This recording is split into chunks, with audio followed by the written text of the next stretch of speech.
आज के इस एपिसोड में बात करेंगे आपके पैसे के बारे में। पैसा एक ऐसा टॉपिक जो कि बहुत ही ज़्यादा वाइड है, जिसके बारे में डिस्कशन होनी ज़रूरी है और आज के यूथ को इसके बारे में जानना ज़रूरी है।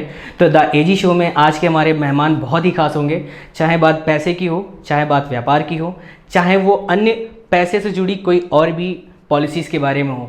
आज इसके बारे में पूरा डिटेल में समझेंगे। और आज की ये वीडियो स्पॉन्सर करी है रेडमिल बिजनेस मॉल ने। रेडमिल बिजनेस मॉल एक ऐसी एप्लीकेशन जिसके थ्रू आप फर्स्ट डे से अर्निंग कर सकते हैं। टोटल यहाँ पे 9 लाख से ज़्यादा ट्रस्टेड यूज़र्स हैं और बहुत ही बड़ी टीम के साथ में बहुत अच्छा काम कर रही है। लिंक नीचे डिस्क्रिप्शन में है, आप एप्लीकेशन को चेक कर सकते हैं। तो चलिए वीडियो को शुरू करते हैं। पैसा एक ऐसा तत्व जो सबसे ज़्यादा महत्वपूर्ण है और जीवन यापन करने के लिए सबसे ज़्यादा ज़रूरी है। और आज हम सीए शिवम सिंह से बात करेंगे। चाहे बात हो पैसे की, चाहे बात हो आपके इन्वेस्टमेंट की, चाहे बात हो आपके लीगल असेसमेंट की, ये सब में एक्सपर्ट है। और आज ऐसे ही एक इंसान से मिलाने वाले हैं। शिवम सिंह टैक्सो एक्सपर्ट के फाउंडर हैं और पिछले कई सालों से लोगों को टैक्स में, लीगल कंसल्टेंसी में हेल्प कर रहा है। कि इस वीडियो में आपको वो सारी चीज़ें मिलेंगी कि एक नॉर्मल सा इंसान इन्वेस्टमेंट करके बड़ा कैसे बन सकता है, फाइनेंस की असली सोच क्या है, ये फाइनेंस होता भी क्या है, क्या ये आपके जीवन को असर करता है, या आप एक नॉर्मल ज़िंदगी जी रहे हैं, क्या ये आपकी लाइफ को इफेक्ट करता है। जानते हैं। कैसे हैं शिवम भैया? बहुत बहुत बढ़िया, बिल्कुल फर्स्ट क्लास। शिवम भैया, सबसे पहले तो बहुत बहुत धन्यवाद जो आपका समय मिला। और मुझे बताते हुए खुशी हो रही है कि ये हमारा पहला एपिसोड है और आप पहले एपिसोड के गेस्ट हैं। सबसे पहले तो कैसी चल रही ज़िंदगी? बिल्कुल फर्स्ट क्लास चल रही है, लाइफ सेट है। क्या प्लान है, कैसे क्या आगे का चल रहा है, क्या सोच के चला रहे हैं इस वक्त? बिजनेस हमेशा सर्कमस्टेंसेस के हिसाब से चलते हैं। जिस भी प्रकार से हम लोगों का बिजनेस है वो दूसरों के बिजनेसेस के ऊपर डिपेंड होता है। जब मार्केट अच्छा कर रही है, जीएसटी बूम कर रहा है, सरकार बूम कर रही है, ऑल ओवर वर्ल्ड की इकोनॉमी सकते में, बट हमारे यहाँ इंडिया की जो इकोनॉमी है वो तरक्की कर रही है, तो यहाँ के बिजनेसेस अच्छे चल रहे हैं। इंडिया की इकोनॉमी के बारे में तो बहुत सारी बातें करेंगे। सर, सबसे पहले तो अपना इंट्रोडक्शन कि आप कौन कौन से बिजनेसेस करते हैं, आपके अपने बिजनेसेस क्या और कितने समय से आप इस फील्ड में हैं? बेसिकली हम लोग जो है कंसल्टेंसी के बिज़नेस करते हैं और कंप्लाइंस, रजिस्ट्रेशन, टैक्सेशन से पॉइंट ऑफ व्यू से ताल्लुक़ रखते हैं। हम लोग मोर देन 10,000 बिजनेसेस इस समय देख रहे हैं ऑल ओवर इंडिया के। अलॉन्ग विद बहुत सारे हम लोग काम ऐसे भी करते हैं जो कि रजिस्ट्रेशन से रिलेटेड, ट्रेडमार्क्स हो गया, और आपके जो भी कंसल्टेंसी से रिलेटेड होते हैं, कंप्लाइंस से रिलेटेड होते हैं, वो सभी हम लोग करते हैं। ओके। क्या लगता है इंडिया कहाँ जा रहा है? इंडिया लग रहा है कि बढ़ रहा है या घट रहा है, या क्या आपको दिख रहा है? देखिए, आपने भी ये चीज़ महसूस करी होगी और हमारे सारे व्यूअर ने भी महसूस करी होगी कि इंडिया इस समय एक रॉकेट पे बैठा हुआ है जो कि लगातार उड़ान पे उड़ान भर रहा है। और इंडिया वाकई में बहुत आगे जा रहा है।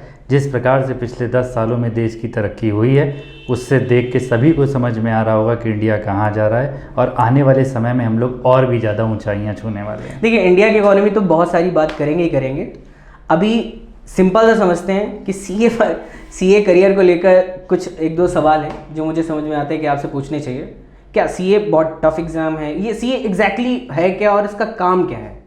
देखिए, सीए का जो प्रोफेशनल एग्ज़ाम है चार्टर्ड अकाउंटेंसी का, वो एक हमारी इंस्टीट्यूट सेटअप करता है और ये one of the toughest exam में गिना जाता है, क्योंकि इसका करिकुलम इस प्रकार से डिज़ाइंड है कि आपको हर एक लेवल पे टेस्टिंग करेगा। चाहे आपका पेशेंस लेवल हो, चाहे आपका डिलीवरी का लेवल हो। जब आपका कोई भी बंदा एक सीए बनता है तो वो बहुत सारे लेवल्स, बहुत सारे टेस्ट पास करने के बाद बनता है। तो हम लोग कह सकते हैं कि हाँ, बहुत सारी जब चीज़ें आपके ऊपर प्रेशर डाला जाता है तो एक बार जो तप के सोना निकलता है, उसी प्रकार से एक सीए की पहचान होती है, उसी प्रकार से वो इंडस्ट्री। और ये बहुत लंबे लंबे समय तक का एक सीए का एग्ज़ाम चलता है कि लोग प्रिपरेशन कर रहे हैं 7 साल 8 साल। बेसिकली है क्या, हमारा जो कोर्स का करिकुलम है वो 4 साल के लिए डिज़ाइंड है। अगर आप हर स्टेप को तुरंत पास करते जाएंगे डिफरेंट ग्रुप्स को, तो ईजिली आप 4 ईयर्स में कंप्लीट कर सकते हैं। बट जो लोग कोई ग्रुप नहीं पास हो पाता तो उनको दोबारा से वो पेपर्स देने पड़ते हैं, इसलिए वो लंबा सिनेरियो खिंचता जाता है। अच्छा, तो जैसे जो लोग पास नहीं कर पा रहे हैं या लग रहा है, तो क्या पढ़ने में सही नहीं होते हैं या एग्ज़ाम ही इस तरीके से एक्चुअली ये नहीं कहा जा सकता कि पढ़ने में नहीं सही। एक्चुअली हर एक लोग के लिए अलग अलग प्रायोरिटी होती है। हमारे लिए कुछ प्रायोरिटी है, आपके लिए कुछ प्रायोरिटी है। तो जब बंदा प्रायोरिटी के साथ, फोकस के साथ, डिटर्मिनेशन के साथ एक ही जगह बैठता है तो जाहिर सी बात है वो ज़्यादा आपका आउटकम निकाल के देगा। अब जैसे कि आप हमारी बात करें तो हम लोगों ने जब सीए कर रहे थे तो बेसिकली हमको 4-4.5 साल लगे थे। हम बोथ ग्रुप पास आउट हैं आईपीसीसी में, फिर उसके बाद फाइनल हमने सिंगल करके दिया। तो over a period of time 4-4.5 में हमारा सीए कंप्लीट हो गया था।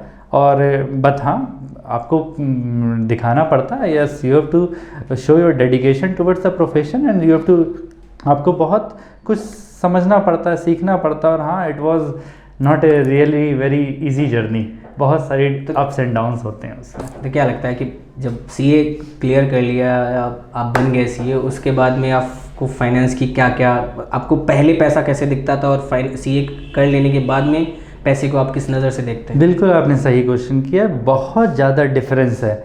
जो पहले हम जिस प्रकार से प्रोफेशन को समझते थे, उसके बाद जब हम प्रैक्टिस में आए, उसके बाद हमने जिस लेवल से प्रोफेशन को समझा, उसमें कह सकते हैं काफ़ी असमानताएं हैं। पहले हम जो पैसा देखते थे कि ये समझ में आता था, yes savings is equal to earning, जो भी हम लोग को पढ़ाया जाता है। बट आज की डेट में पैसे के बहुत सारे माध्यम हैं। आपको कमाने के 100 तरीके होते हैं पैसे के, प्लस हर एक चीज़ का एक लेवल होता है। आप जब भी पैसे की बात करते हैं तो पैसे में कुछ पैसिव इनकम के बारे में बात होती है, कुछ ये होती है कि आपकी रेगुलर इनकम की बात होती है।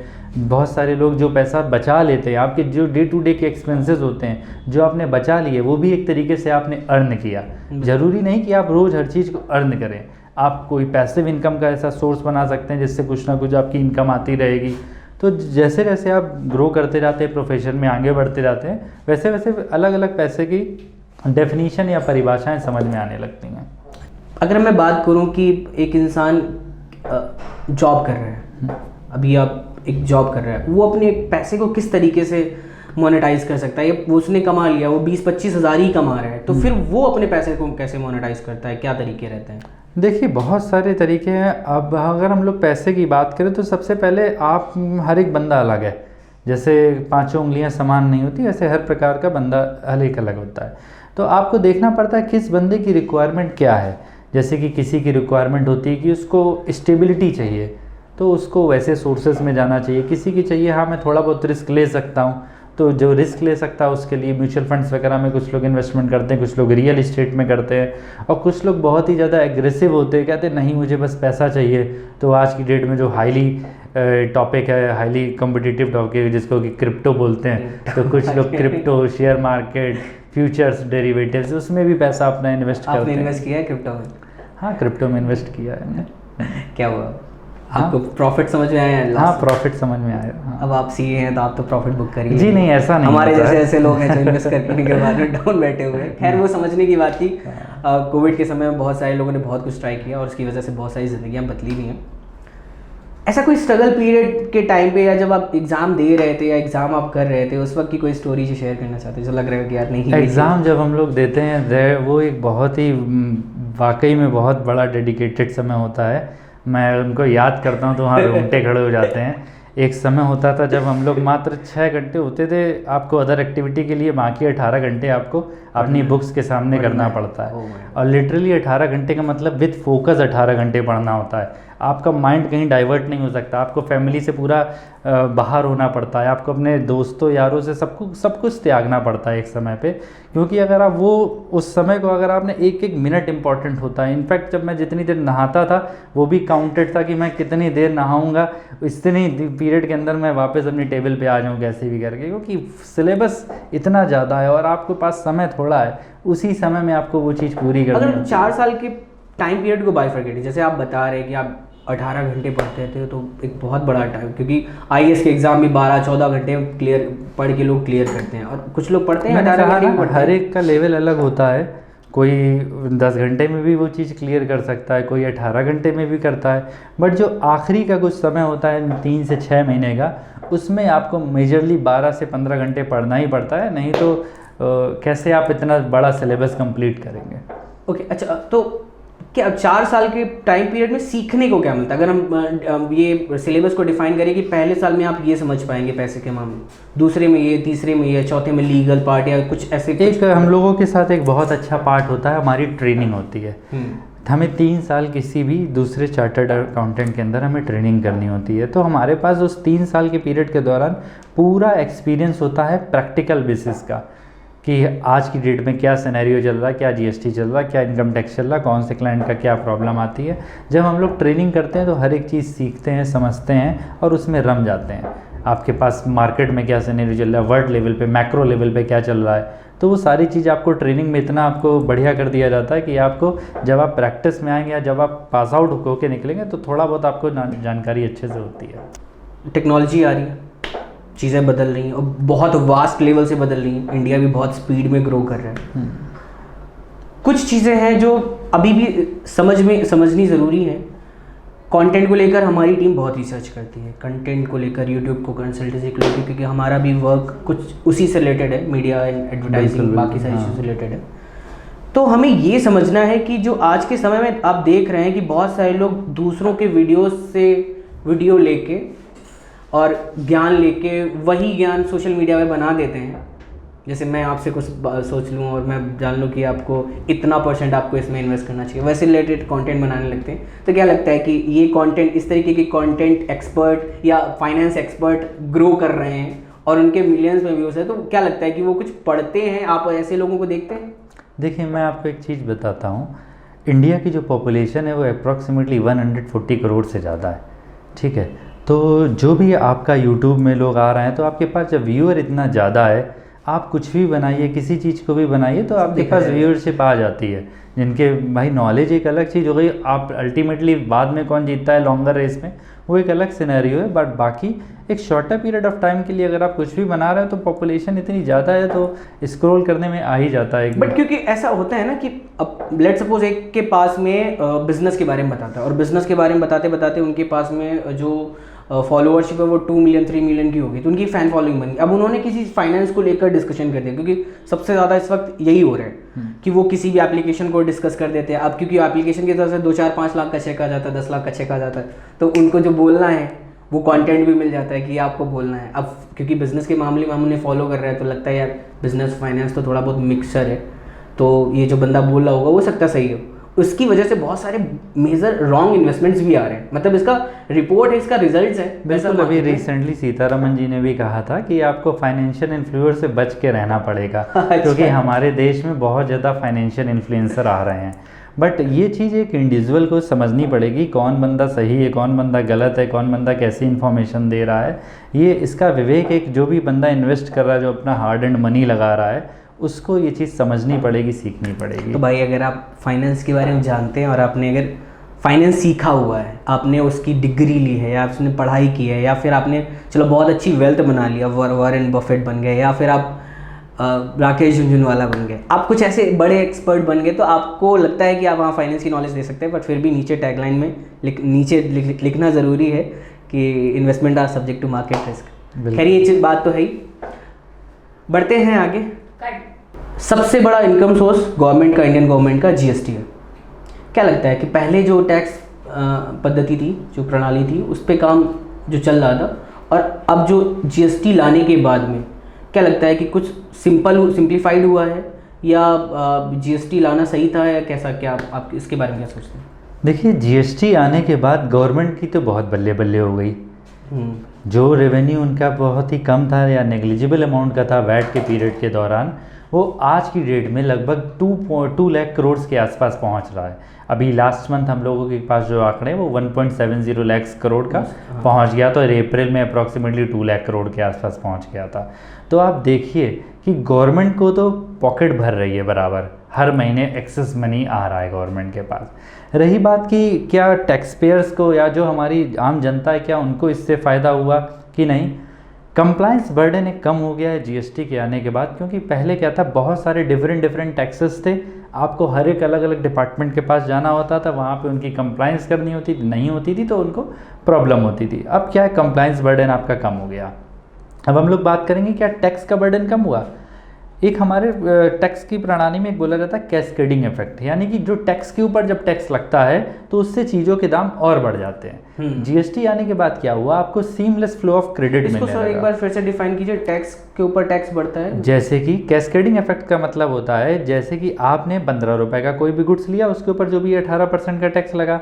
अब अगर आपको इस 18 रुपए का जब आप अपने इसको आप रॉ मटेरियल की तरह यूज़ करेंगे तो आपके लिए जो इसकी कॉस्ट हो जाएगी वो इंक्लूडेड 18% हो जाएगी। अब आपको अगर इस टैक्स का इनपुट नहीं मिलेगा तो आपके लिए तो पूरी कॉस्ट हुई। इस पे सर फिर से एक बार रोकूंगा, एक बार फिर से पूछता हूँ। लेट सपोज मैंने 100 रुपये का कोई सामान खरीदा, आप उसके एग्जांपल से बताएं, थोड़ा समझ में आए। देखिए 100 रुपये का सामान खरीदा मैंने, अपना 18% लगा के 118 में मैंने आपको दे दिया, ठीक है। अब ये 118 रुपये आपकी कॉस्ट हो गई, कोई भी आप गुड्स ले लीजिए, ये आपकी कॉस्ट हो गई।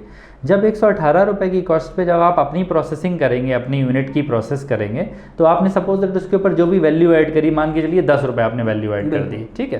तो 118 रुपये प्लस 10 रुपये 128, ठीक है, 128 रुपये प्लस आप उसके ऊपर जो भी 18% का क्योंकि गुड्स होगा तो आपने अपने कस्टमर को रिलेट करा प्लस 18 रुपये। अब हुआ क्या, यहाँ पे जब से जीएसटी आया है तो ये जो 18% जो मैंने लगा के दिया था इसका आपको इनपुट मिल गया, यानी कि अब जो टैक्स के ऊपर जो टैक्स लग रहा था वो नहीं हो रहा है, ठीक है। तो कैस्केडिंग इफेक्ट जो है वो है वो कम हो गया है जीएसटी तो इससे मतलब जनता को वो जो टैक्स के ऊपर टैक्स लग के जो वस्तुएं मिलती थी या सामान जो मिलता था उसमें बेनिफिट मिल गया। हाँ, कुछ ना कुछ जो प्राइजेस हैं वो कैस्केडिंग इफेक्ट्स के थोड़े से डाउन हुए हैं। तो जीएसटी, मैं अगर सिंपल वर्ड में पूछूं कि जीएसटी आने के बाद अगर जीएसटी को आप सपोर्ट करते हैं या नहीं सपोर्ट करते हैं?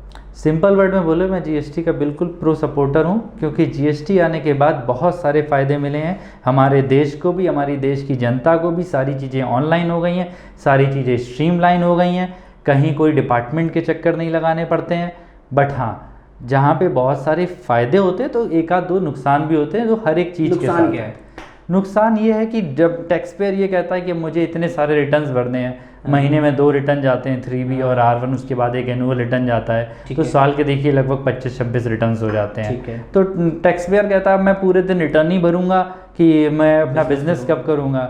ये सारे उनके लिए नुकसान है, जिसको भी आने वाले समय में गवर्नमेंट जो है बहुत हद तक सही कर रही है।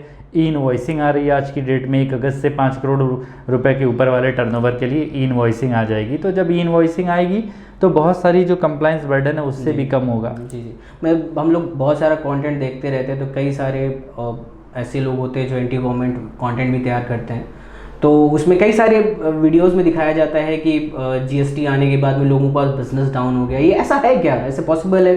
देखिए, ग्राउंड रियलिटी में अगर देखा जाए कि हाँ, अगर मैं यहाँ पे किसी भी दुकानदार के पास जाऊँ, उससे पूछूं क्या जीएसटी के बाद बिजनेस डाउन हुआ है, तो बिजनेस जो डाउन हुआ है वो दूसरे सिनेरियो की वजह से हुआ है। जैसे कि सपोज दैट आज की डेट में टेक्नोलॉजी के बढ़ने से ऑनलाइन इंक्रोचमेंट बहुत ज़्यादा बढ़ गया है। आप देखिए, अगर आपको भी कोई चीज़ ऑर्डर करनी होगी, आपका माइक या कैमरे की लाइट्स अगर आपको ऑर्डर करनी, तो आप सीधे अमेजोन देखेंगे, आप अपने यहाँ का देसी वेंडर नहीं उसको रिकमेंड करेंगे। तो अगर आप किराने वाले मिल जाती हैं। हाँ, अगर आप किराने वाले से पूछोगे कि क्या जीएसटी आने से फ़ायदा हुआ, एक्चुअली टेक्नोलॉजी के आने से बहुत सारे जो कंपटीशन लेवल है वो यहाँ का ख़त्म हो गया लोकल लेवल पे, और सब लोग ऑनलाइन प्रोक्योरमेंट करने लगे। तो जो बिज़नेस करने का तरीका या बिज़नेस करने का जो ढंग है वो धीरे धीरे बदल रहा है। सर, आपके हिसाब से क्या लगता है, मतलब जीएसटी तो ठीक है, अब जीएसटी बिजनेस पे लगना भी ठीक है, कुछ ऐसी चीज़ें होती हैं जिसको हम लग्जरी में, जैसे कपड़े हो गए, क्लॉथिंग्स हो गई, हमारी घड़ियाँ हो गई या ऐसे, पर कुछ चीज़ें ऐसी जो इंसान की ज़रूरत है, जैसे मेडिकल सुविधाएँ हो गई, जैसे खाने पीने की सुविधाएं होंगी या खाने पीने की वस्तुएं, क्या इन पे जीएसटी होना ज़रूरी है या ज़्यादा जीएसटी होना ज़रूरी है? आपको क्या अभी जो रिसेंटली हमें सुनने में आया था या हम लोग जानकारी मिली थी कि खाने पीने की वस्तुओं पे भी जीएसटी पड़ रही है, तो सबसे पहले इस पर कितनी जीएसटी और क्या ये लगाना आपके हिसाब से क्या है, सही है या इससे लोगों को फ़ायदा होगा, गवर्नमेंट को फ़ायदा होगा? सिर्फ देखिए, खाने पीने की चीज़ों पे जो आज की डेट में जीएसटी है वो ब्रांडेड चीज़ों पे है। जो ब्रांडेड, आप कोई भी पॉलीथीन में या कोई भी पॉली बैग में जो ब्रांड का आप लेके आएंगे उसके ऊपर लगभग 5% का जीएसटी पड़ता है। बाकी अगर आप कोई भी रॉ अनाज खरीदेंगे तो उसके ऊपर कोई जीएसटी नहीं है। तो अल्टीमेटली गवर्नमेंट हर चीज़ सोच समझ के प्लान कर रही है। जो कि नेसेसिटी की चीज़ें हैं उनके ऊपर रेट ऑफ टैक्स बहुत ही कम है या मिनिमाइज्ड है, यानी कि 5%। दूसरा आपने क्वेश्चन पूछा जैसे दवाइयों के ऊपर, दवाइयाँ देखिए सभी को ज़रूरत होती है, दवाइयों के ऊपर जीएसटी नहीं होना चाहिए, सबका अपना ओपिनियन है, उससे क्या होगा दवाइयों की जो कॉस्ट है वो कम हो जाएगी। बट जिस प्रकार से फार्मास्यूटिकल कंपनीज आज की डेट में डॉक्टरों को महंगे महंगे लग्जरी टूर्स ऑफ़र करती हैं, महंगे महंगे होटल्स ऑफ़र करती हैं, तो उनको एक कर्व रखने के लिए, उनको एक रेगुलेट करने के लिए फार्मा के ऊपर जीएसटी लगाया गया है। क्योंकि अगर आप देखेंगे तो हॉस्पिटल्स के ऊपर कहीं कोई जीएसटी नहीं है। अच्छा, वो इसीलिए है कि देश भर में जो मूलभूत सुविधाएं हैं उसको सबको समानता रूप से दिया जा सके। बट अगर हम लोग वहीं फार्मा गुड्स पे देखेंगे तो फार्मा गुड्स के ऊपर जीएसटी है। अच्छा, इसी में एक छोटा सा डिफरेंस देखने को मिलता है कि अगर इंडिया इसमें कार्स की मैन्युफैक्चरिंग में, व्हीकल्स की मैन्युफैक्चरिंग में आगे बढ़ रहा है, बहुत स्पीड में बढ़ रहा है, और हमें हम देखने को मिल रहा है जिस तरीके से ई व्हीकल्स टाटा मोटर्स बिल्ड कर रहे हैं और इसकी चर्चा विदेशों में भी हो रही है। बिल्कुल। पर वहीं कुछ कार्स ऐसी होती है जैसे फॉर्च्यूनर, बहुत लोगों को सुनने मिलता है और बहुत लोगों की फेवरेट कार भी है। तो फॉर्च्यूनर वही सेम चीज़ों के साथ, सेम फीचर्स के साथ में हमें 40-45 की पड़ जाती है, 45 तक की पड़ जाती है, और टैक्स की वजह से बताया जाता है मेजर जो केस होता है। वहीं पे हमारी दूसरी जो गाड़ियाँ हैं जैसे XUV 700, सेम फीचर के साथ, सेम साइज़ के साथ में, वो बहुत महंगी पड़ जाती हैं। और जो सबसे बड़ा जो कंप्लेंट बताया जाता है कि कार की एक पोस्ट वायरल होती है, अक्सर हम सोशल मीडिया में देखते हैं, एक पोस्ट वायरल जिसमें बताते हैं कि 17 लाख कॉस्ट है और 45 लाख की वो जस्ट बिकॉज ऑफ टैक्सेस की वजह से हो जाती है, इंडियन टैक्सेस। क्या है ये? देखिए सर, जब आप कार के बारे में बात करते हैं तो कार एक लग्जरी आइटम में गिना जाता है। यानी कि जब आपकी एक इनकम लेवल सस्टेनेबल है उसके ऊपर आप सोचते हैं कि हाँ आज की डेट में कार होनी चाहिए, और जिन कारों की आप बात कर रहे हैं वो वाकई में लग्जरी की कार्स हैं। तो गवर्नमेंट भी चाहती है कि हमें लग्जरी आइटम पे ज़्यादा टैक्स लेना है। और क्यों लेना है? क्योंकि अगर किसी बंदे को लग्जरी आइटम पसंद होगा, आपने फॉर्च्यूनर का एग्जांपल दिया, तो फॉर्च्यूनर के ऊपर जो टैक्स है, अगर फरारी के ऊपर जो टैक्स है, वो उस बंदा अफोर्ड कर लेता है। जीएसटी का सिंपल सा कॉन्सेप्ट है, जीएसटी हमेशा उसी के ऊपर लगता है जो उसका एंड यूज़र होता है, बीच वाले किसी मीडिएटर के ऊपर नहीं लगता। आप एंड यूज़र देखिए, एंड यूज़र कौन होता है? जो कि हाईली HNIs क्लास होंगी, सचिन तेंदुलकर लोग फरारी इंपोर्ट करते हैं, उनके ऊपर उस लेवल का जीएसटी लगाया जाता है। अगर आप छोटी कार लेते हैं तो छोटी कार पे जीएसटी जो है वो कम है। अगर आप इसी में 4 मीटर से बड़ी कार लेंगे तो 4 मीटर से बड़ी कार के ऊपर जीएसटी ज़्यादा है, प्लस उसके ऊपर सेस भी लगाया जाता है। 28। सेस क्या होता है? सेस क्या होता है? सेस जो चीज़ हम लोगों को, सरकार को, जैसे कि सरकार ने 4 रेट बना दिए, 5%, 12%, 18%, 28%। इसके अलावा जैसे कि अपने जो पान मसाले के प्रोडक्ट होते हैं, ठीक है, आपके सिगरेट के प्रोडक्ट होते हैं, या फिर गवर्नमेंट और कोई चीज़ को मतलब माध्यम बनाना चाहती है जिसको वो कर्व करना चाहती है, तो उसके ऊपर वो एडिशनल टैक्स लगाती है जिसको कि हम लोग सेस बोलते हैं। तो 28% जीएसटी होता है, वो तो टैक्स का रेट हो गया, बाकी जो एडिशनल होता है वो सेस के रूप में सरकार लेती है। अच्छा, मुझे थोड़ा सा आइडिया, मुझे लगता है ऐसी भी चीज़ें की जाती है कि जो फॉरेन से, बाहर से जो गाड़ियाँ टोयोटा, क्योंकि टोयोटा फॉर्च्यूनर टोयोटा बनाती है, तो टोयोटा बाहर से कंपनीज आती हैं, वही महिंद्रा XUV बना देती है, तो इंडियन कार की वजह से इसमें इंडियन कार्स को भी बढ़ावा दिया जा रहा है, मैन्युफैक्चरर्स को, मैन्युफैक्चरर को अलग अलग तरीके की सब्सिडीज़ वगैरह ऑफर करती है सरकार। पर ये जो आपका क्वेश्चन है ये इंपोर्ट ड्यूटी से रिलेटेड है। हाँ। जो चीज़ हम लोग बाहर से इंपोर्ट करते हैं उसके ऊपर हमारी इंपोर्ट ड्यूटी लगती है, इंपोर्ट ड्यूटी लगती है, और जो हम लोग यहाँ पे बनाते हैं उसके ऊपर हमारा जीएसटी लगता है। ओके। अच्छा, इंडिया में जो कार्स का मैन्युफैक्चरिंग बढ़ रहा है, अभी टेस्ला ने भी बता दिया, iPhone 15 तो हम बनाने वाले, टाटा बनाने वाली है, तो इस पे क्या लग रहा है, ये जो अलाइंसेस बिल्ड किए जा रही है हमारी इंडियन इकोनॉमी को कुछ बूम देंगे, कुछ देंगे? डेफिनेटली बूम देंगे। हमारे प्राइम मिनिस्टर मोदी जी का बहुत बड़ा सपना है कि इंडिया को एक मैन्युफैक्चरिंग हब बनाने का। उसके लिए वो पिछले 5-6 साल से डिफरेंट प्रोजेक्ट्स ला रहे हैं। मेक इन इंडिया सब लोग सुन रहे हैं, तो उसमें टेस्ला भी हो गया। आप देखिए आईफोन की मैन्युफैक्चरिंग इंडिया में, जो चीज़ जैसे कि हम लोग जो रोज़ में सुनते हैं वो तो चलिए समझ में आता है। इंडिया केमिकल का बहुत बड़ा हब बन चुका है इस समय। इंडिया में डिफरेंट प्रकार के जो केमिकल्स हैं, वो चाइना के बाद अगर देखा जाए तो दूसरा सबसे बड़ा देश है उत्पादन करने वाला, मैन्युफैक्चर करने वाला, वो इंडिया है। तो ये सारी जितनी भी चीज़ें हो रही हमारी गवर्नमेंट की पॉलिसी से इंटरलिंक्ड है। हाँ। और सब मेड इन इंडिया प्रोजेक्ट के तहत हो रही। इससे हमारी जो जनरेशन है या कि जो हमारी पॉपुलेशन है उसको एम्प्लॉयमेंट मिलता है। अगर आप मैन्युफैक्चरिंग करें, कोई भी बड़ा प्लांट लगाते हैं तो उसमें कितने 5-10 हज़ार लोग एम्प्लॉय होते हैं, प्लस उस एरिया का ग्रोथ होता है, वहाँ की रोड्स बनती, इंफ्रास्ट्रक्चर डेवलप होता है। तो मैन्युफैक्चरिंग से ओवरऑल सभी को फ़ायदा है, गवर्नमेंट को भी फ़ायदा है, यहाँ की पब्लिक को भी फ़ायदा है, और सही मायने में देखा जाए तो वहाँ का इंफ्रास्ट्रक्चर डेवलप होता है, तो वहाँ के जो लोकल लोग हैं उनको भी फ़ायदा होता है। हाँ अच्छा, इसी से रिलेटेड क्योंकि अब मैन्युफैक्चरिंग में बात हो रही है तो अब थोड़ा सा ई व्हीकल की तरफ मूव कर लेते हैं, क्योंकि टेस्ला ने बनाया ई व्हीकल, बट टेस्ला के आने की न्यूज़ आने के बाद मुझे लग रहा है जो हमें ऑल ओवर वर्ल्ड में जो सबसे ज़्यादा इलेक्ट्रिक कार का जो मैन्युफैक्चरिंग की स्पीड होगी, जो फास्ट मूवर्स है ना, वो टाटा मोटर्स में मुझे अभी तक, क्योंकि उन्होंने सबसे ज़्यादा इंडिया में तो सब देखने को मिला, इंडिया में सबसे ज़्यादा टेक्नोलॉजी को अडॉप्ट भी किया उन्होंने, इतनी स्पीड में मैन्युफैक्चरिंग शुरू करी कि इस समय सबसे जो आगे है वो टाटा मोटर्स हैं, और वो डे टू डे ऐसी कार्स बना रहे हैं। अभी उन्होंने 2.5 लाख की कार तक लॉन्च करने के लिए शायद नैनो को रीडिज़ाइन करके लॉन्च करने के लिए बोला है कि हमें उसमें लाने आने। तो ये क्या लग रहा है कि इससे थोड़ा सा हमें जो समझना है वो ये है कि डीजल और पेट्रोल तो हम बाहर से मंगाते हैं, अब क्योंकि बैटरीज ई व्हीकल का टाइम आ रहा है और हमें एक ऐसी खान भी मिल गई है, हाँ बिल्कुल, जहाँ पे अब हम लोगों ने सुना है एक्चुअली। तो उसके बारे में क्या है वो डिटेल में थोड़ा सा उसको बताइए। एक्चुअली जो बैटरीज होती हैं वो उसमें जो बनाने के लिए जो मेजर कंपोनेंट होता है वो लिथियम आयन बैटरीज होती हैं, जो कि इलेक्ट्रॉनिक व्हीकल में यूज़ होती हैं। आज की डेट में इंडिया को बहुत सारी चीज़ों में, क्योंकि अपनी इंपोर्ट इतना ज़्यादा है क्रूड ऑयल को लेके कि 18 लाख करोड़ के अपना जो मेजर एक्सपेंडिचर है वो इंपोर्ट में चला जाता है क्रूड ऑयल में।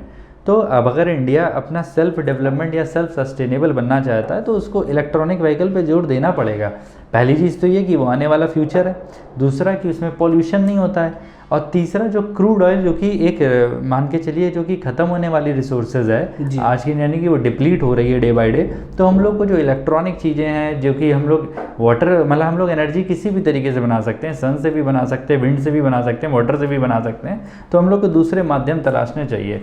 और अपने जो माननीय ट्रांसपोर्ट मिनिस्टर हैं गडकरी जी, उनका बहुत ज़्यादा फोकस है इकोनॉमी में ई व्हीकल को लेके। उन्होंने बोला हुआ है 2025 तक हम लोग बहुत ज़्यादा ई व्हीकल के ऊपर फोकस करेंगे और बहुत ज़्यादा ई व्हीकल्स आने भी वाले हैं। नितिन गडकरी जी का नाम लिया है तो उनके बारे में थोड़ा सा जानकारी कि क्या लगता है नितिन गडकरी जी का जो इस वक्त काम है, क्योंकि उनकी शायद उनकी फ़ैन फॉलोइंग उनके अपोजिशन में भी है, क्योंकि उनके बारे में अभी तक कोई निगेटिव बात नहीं सुनने को मिल रही है। वो उनका भी जो लेटेस्ट इंटरव्यू हमने देखा था, उस इंटरव्यू में वो कह रहे थे कि उन्होंने 15 लाख टन या 10 लाख टन कुछ ऐसे करके था, उन्होंने कचरा वेस्ट यूज़ करा है इन रोड को बनाने में, रोड को बिल्ड करने में।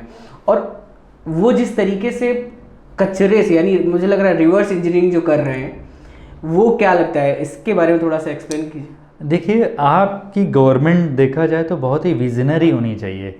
नितिन गडकरी जी एक विजनरी मिनिस्टर हैं और उन्होंने आने वाले समय को देखते हुए हर एक चीज़ प्लानिंग कर रहे हैं, कहाँ से क्या यूज़ कर सकते हैं। आप देखिए रोड्स का डेवलपमेंट, इतना डेवलपमेंट शायद पहले कभी नहीं था जितना रोड्स का डेवलपमेंट इस समय। बिल्कुल आई एग्री सर। और रोज़ की रोज़ रोड्स बनती ही जा रही हैं और इंफ्रास्ट्रक्चर हमारा डेवलप हो रहा है। किसी भी एरिया को डेवलप करने के लिए, आप किसी भी तरीके का एरिया बनाएंगे, उसको डेवलप करने के लिए सबसे ज़रूरी होती है उसकी कनेक्टिविटी, और कनेक्टिविटी आती है रोड्स और इंफ्रास्ट्रक्चर के द्वारा।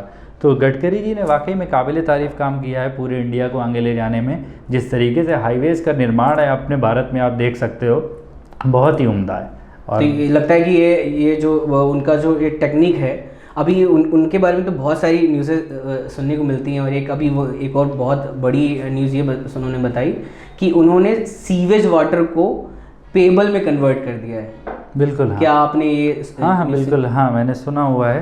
ये एक्चुअली सिंगापुर जैसी जो अपनी हाईटेक कंट्रीज़ होती हैं, उनके पास ये सब टेक्नोलॉजी पहले से थी, और ये लोग बराबर कर भी रहे थे कि सीवेज वाटर को ड्रिंकेबल वाटर में कन्वर्ट करके, उनके यहाँ जो बॉटल पैकेज ड्रिंकिंग वाटर होता है वो उसी से बनता है। यहाँ पे भी वही चीज़, मतलब वही टेक्नोलॉजी इंडिया को ग्रो करने में, या लगता है कि इससे एक्चुअली इंडिया के पास ऑलरेडी इतना वाटर की इतनी प्रॉब्लम नहीं है। हम लोगों के पास तो नेचुरल रिसोर्सेज ऊपर वाले की दया से इतने अच्छे हैं कि अपने यहाँ तो हर एक चीज़ की ईजिली अवेलेबिलिटी है। फिर अभी लिथियम आयन का भंडार मिल ही चुका है, जिससे मुझे लगता है कि इन फ्यूचर में जो रहे हैं, तो हम ये भी देख लेते हैं कि जीएसटी जो लोग पे करने से बच जाते हैं, ऐसे लोग भी हैं जो जीएसटी नहीं भी पे करते हैं और बहुत बिंदास लाइफ, बहुत बिंदास बिजनेस भी कर रहे हैं। जैसे डिस्कस करते हैं कि रेडी वाले हैं, छोटी दुकान वाले हैं, गुमटी चलाते हैं या चाय की दुकान रखे हुए हैं, बट वो बहुत ज़्यादा अर्न करते हैं। अभी रिसेंट रिपोर्ट में 2-3 साल पहले न्यूज़ वायरल हुई थी जो कानपुर से रिलेटेड थी कि 250 से ज़्यादा ऐसे रेडी बिजनेस ओनर्स थे या छोटे व्यापारी थे ऐसे जिनका बिजनेस देखने में बहुत छोटा लग रहा था, बट वो एक्चुअली करोड़ों करोड़ों की एसेट्स बना के बैठे हुए थे। तो क्या लगता है ऐसे लोग कैसे बच जाते हैं टैक्स पे करने से? देखिए, अपवाद हर जगह होते हैं और अपवादों की वजह से आप सबको जो मेन स्ट्रीम लाइन के बिजनेसेस हैं आप उनके ऊपर क्वेश्चन नहीं कर सकते। रही बात जो आपने न्यूज़ बोली कि यहाँ 250 से ऐसे ज़्यादा हैं जिनके पास इतनी अरबों की संपत्ति है। इंडिया में बहुत ज़्यादा कैश का कारोबार है, ये आपको ही पता है। जो छोटी दुकान वाले होते हैं वहाँ पे क्या है, ज़्यादातर कैश का इन्वॉल्वमेंट है। और या ये कह लीजिए उनके पास इतनी लिटरेसी नहीं है, या जो भी चीज़ कह लीजिए कि उनको ये चीज़ पता नहीं है कि हम लोग को क्या इनकम टैक्स होता है, क्या GST होता है, इसलिए वो लोग उसको अवॉइड करते रहते हैं। बाकी जो गवर्नमेंट हमें खुद ही प्रावधान देती है कि अगर आपका टर्नओवर किसी भी ट्रेडर का 40 लाख रुपए तक का है तो उसे GST लेने की ज़रूरत ही नहीं है। अगर 40 लाख रुपए से ज़्यादा का टर्नओवर है तो फिर वो GST के लिए जाए। गवर्नमेंट ने पहले से रेडीमेड क्लॉज बना के रखा है। ये 40 लाख वाला ज़रा फिर से क्लॉज कोई भी ट्रेडर जो कि ट्रेडिंग करता है या मैन्युफैक्चरिंग करता है, अगर उसका सालाना टर्नओवर 40 लाख रुपए से कम है तो इनकम टैक्स पे करके वो अपना टैक्स क्लियर कर हाँ, तो उसको सिर्फ इनकम टैक्स भरना है, GST में ना ही रजिस्ट्रेशन लेना ना ही GST के उसको रिटर्न्स भरने हैं। ओके, ठीक है। अगर कोई सर्विस प्रोवाइडर जैसे कि हम हैं या आप हैं, इनका टर्नओवर अगर 20 लाख रुपए से कम है तो इन्हें कोई भी टैक्सेशन में GST लेने की ज़रूरत नहीं है। अच्छा, तो एक तो इस क्लॉज से बहुत सारे अपने पान वाले ठेले वाले बाहर होते हैं जो आपने क्वेश्चन किया।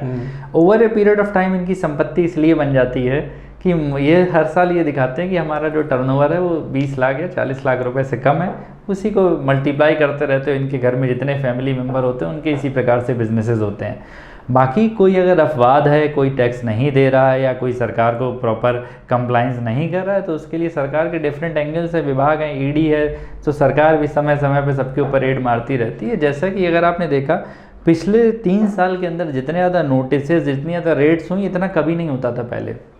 सिंपल सा रीज़न है, टेक्नोलॉजी की वजह से गवर्नमेंट ने सबको फ्री कर दिया है। जितने भी ऑफिसर्स हैं हमारे यहाँ, GST के कह लीजिए चाहे इनकम टैक्स के कह लीजिए, आजकल रिटर्न की प्रोसेसिंग कौन कर रहा है? हमारा सॉफ्टवेयर। ठीक है, आपको स्क्रूटनी में किसको भेजना है वो कौन प्रोसेस कर रहा है? सॉफ्टवेयर।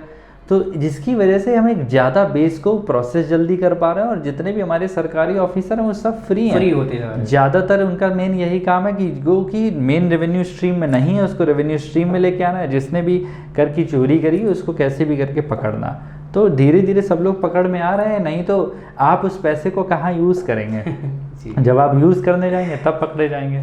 तो सरकार के पास अपने सोर्सेज हैं जिससे वो उनके ऊपर कर्व कर रही है धीरे धीरे। अच्छा, GST के बारे में डिस्कस करिए, अब थोड़ा सा इनकम टैक्स के बारे में डिस्कस। जी हाँ। बड़ा डर लगता है लोगों को, यानी इनकम टैक्स जो कमाता है उसको इनकम टैक्स से डर है, और जो बहुत सारे नीचे तबके के लोग बोलते हैं क्या है इनकम टैक्स होता है क्या, हमें पता ही नहीं है, क्योंकि मैक्सिमम लोगों की उतनी अर्निंग नहीं शायद। अब इनकम टैक्स के बारे में डिस्कस करते हैं, तो क्या लगता है ये इनकम टैक्स थोपा जाता है लोगों पे, या लोगों को एक्सेप्ट करने की आदत डालनी चाहिए? क्योंकि गवर्नमेंट अगर पैसा लेगी तो डेफिनेटली लोगों किसी भी इंसान को देने में तकलीफ होती है। आशीष जी, इसके 2 एंगल हैं। पहली चीज़ तो मैं ये कहूँगा कि भारत एक ऐसा देश है जिसके ऊपर कोई भी टैक्सेशन है ही नहीं इनकम टैक्स जैसा। अब आप कहेंगे ये मैंने क्या स्टेटमेंट दे दिया कि कोई टैक्सेशन ही नहीं इनकम टैक्स के जैसा। मैं बताता हूँ आपको, भारत की पॉपुलेशन कितनी है आप बताइए? 140 CR 140 करोड़ लोग हैं। ठीक है, 140 करोड़ लोगों में इनकम टैक्स रिटर्न फाइलर कितने हैं?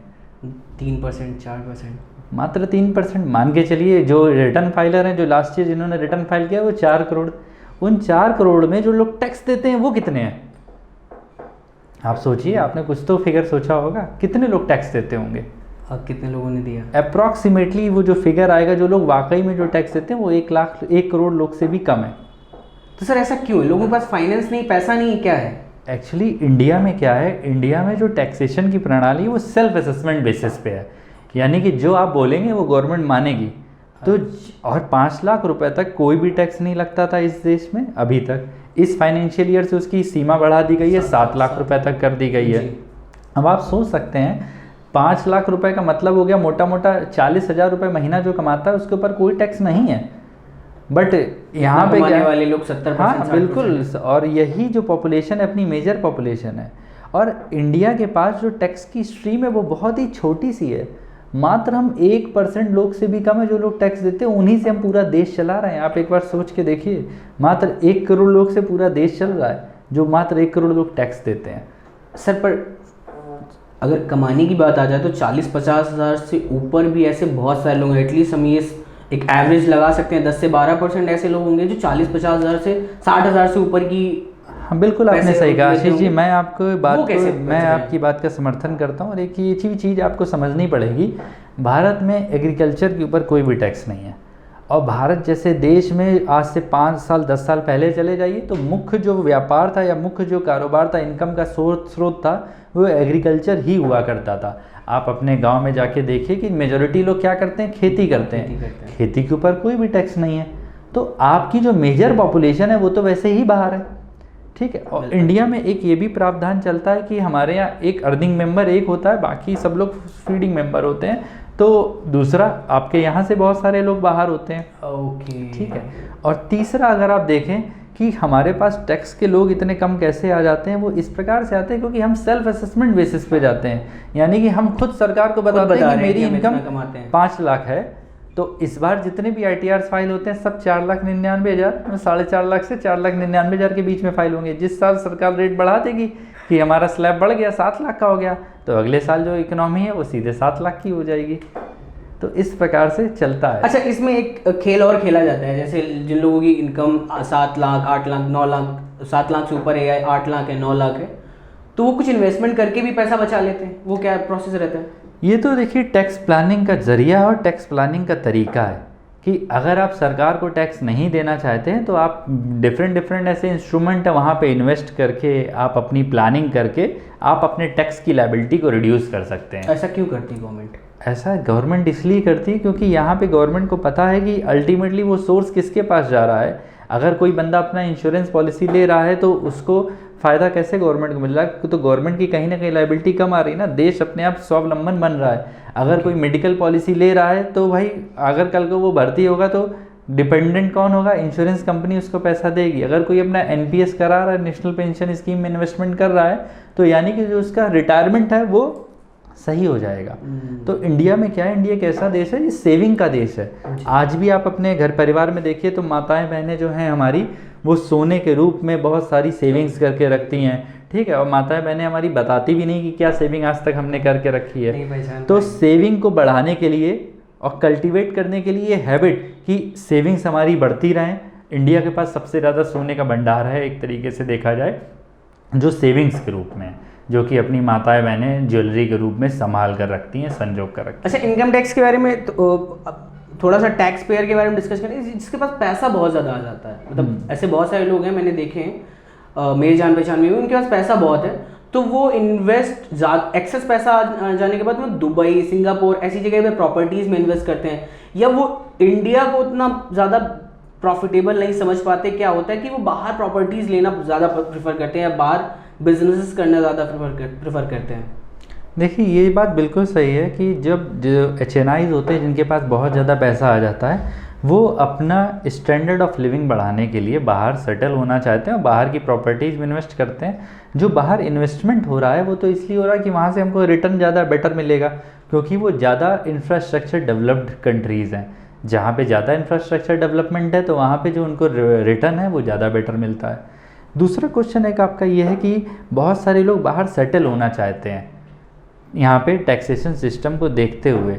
उसके लिए क्या है, बहुत सारी कंट्रीज़ हैं जो कि जैसे कि एक कंट्री है मोरक्को एक छोटा सा देश है जहाँ पे टैक्स हेवन कंट्री बोलते हैं। वहाँ पे कोई भी किसी भी प्रकार का इनकम टैक्स नहीं है, किसी भी प्रकार का। जैसे इंडिया में जो बोला जाता है, इंडिया में बहुत हैवी एक इनकम टैक्स लगता है, मोरक्को में कोई भी इनकम टैक्स नहीं लगता।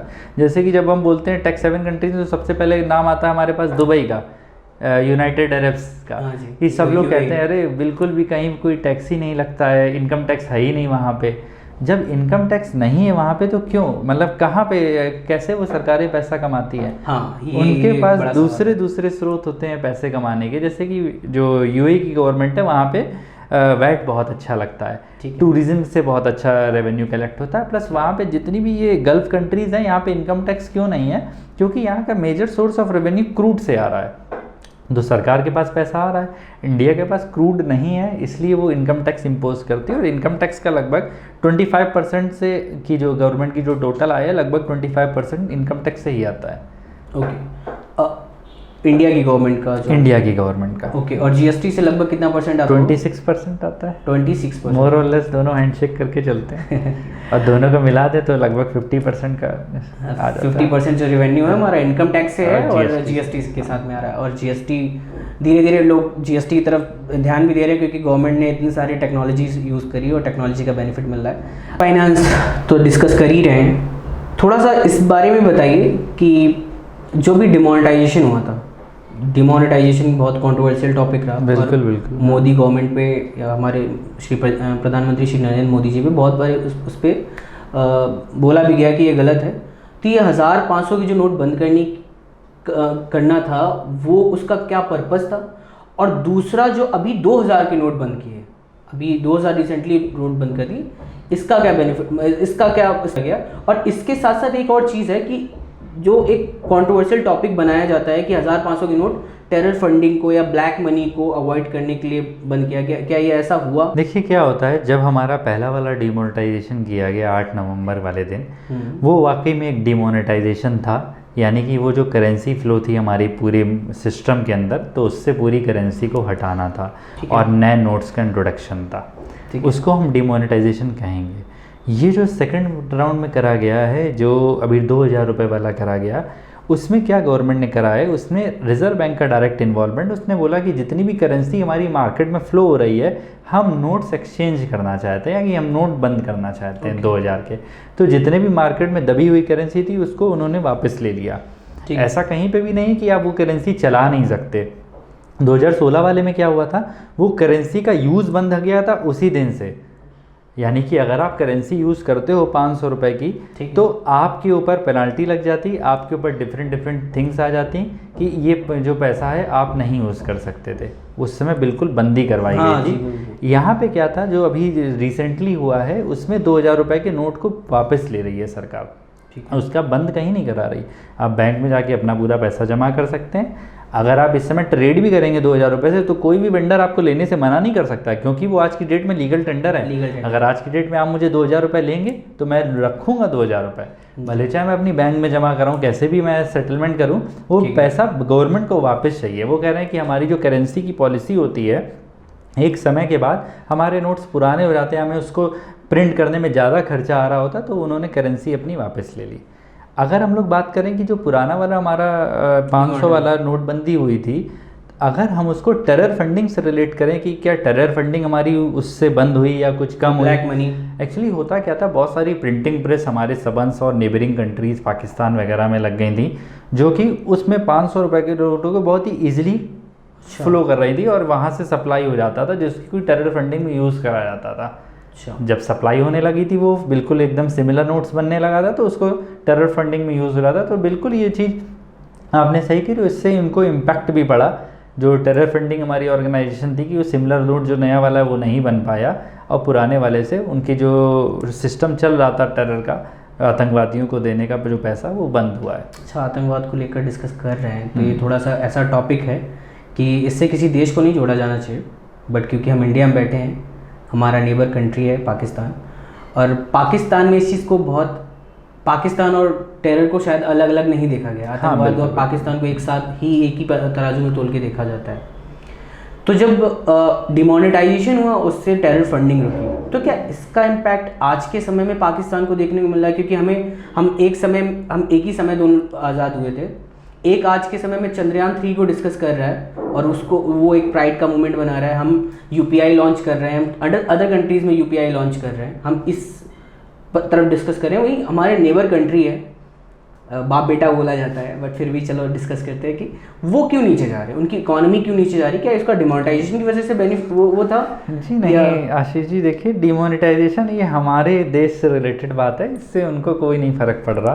पाकिस्तान के जो आज के हालात हैं, जिस वजह से वो इतना ज़्यादा डिप्लीट हो रहा है या जिसकी वजह से वो इतना नीचे जा रहा है, उसके अपने इंटरनल रीजंस हैं। उन्होंने कभी भी इंफ्रास्ट्रक्चर या डेवलपमेंट के ऊपर ना फोकस करते हुए टेरर के ऊपर फोकस किया, अपने इंफ्रास्ट्रक्चर को कभी भी नहीं फोकस किया।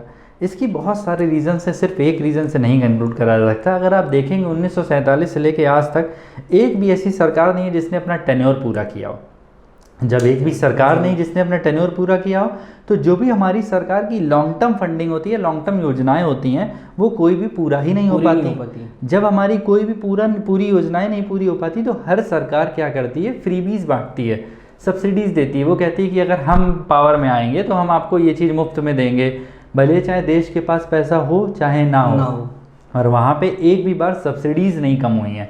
सब्सिडी जिस तरीके से शुरुआत में बढ़ रही थी, वो आज भी बढ़ रही हैं। सब्सिडी बढ़ती जा रही है, देश के ऊपर प्रेशर बढ़ता जा रहा है, क्योंकि सरकार जब स्टेबल नहीं होती तो कोई भी ठोस कदम उठाने के लिए कोई भी राजी नहीं होता।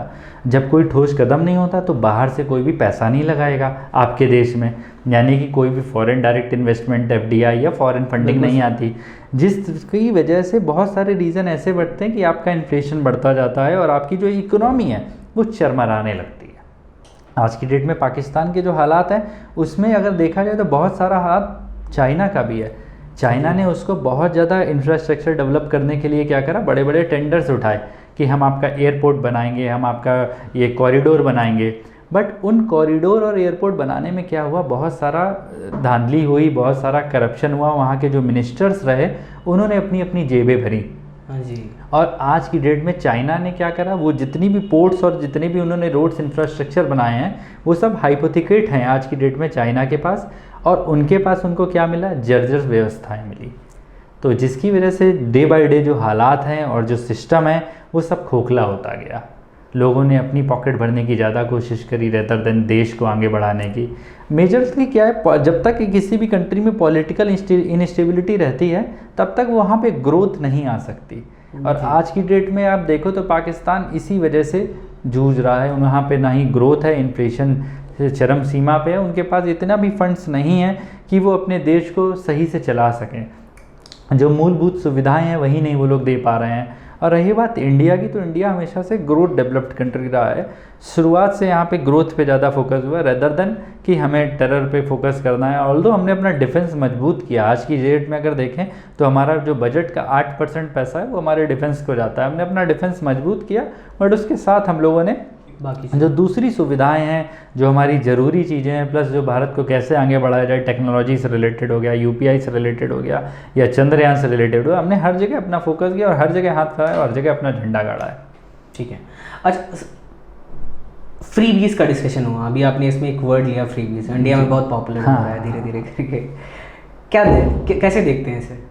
देखिए, जो फ्रीबीज होती हैं ये एक, देखिए, आम टैक्स पेयर का पैसा होता है जो कि टैक्स पेयर आपको देता है। सरकार अपने पॉलिटिकल एजेंडे की वजह से वो गरीबों में या किसी भी लोगों को वो बांटना चाहती है। ठीक है। जिसका कि जो बंदा जो टैक्स पे कर रहा होता है सिस्टम में, उसको उसकी तकलीफ़ होती है। वो कहते हैं कि आप हमारे पैसे से आप क्यों फ्रीबीज उनको बांट रहे हैं। ठीक है। जिनको ज़रूरत है आप उनको दीजिए। बट सरकार क्या है, वो अपने पॉलिटिकल एजेंडे की वजह से वो सभी को फ्रीबीज बांटते हैं। किसी को रोटी फ्री में मिल रही है, किसी को मकान, किसी को एजुकेशन।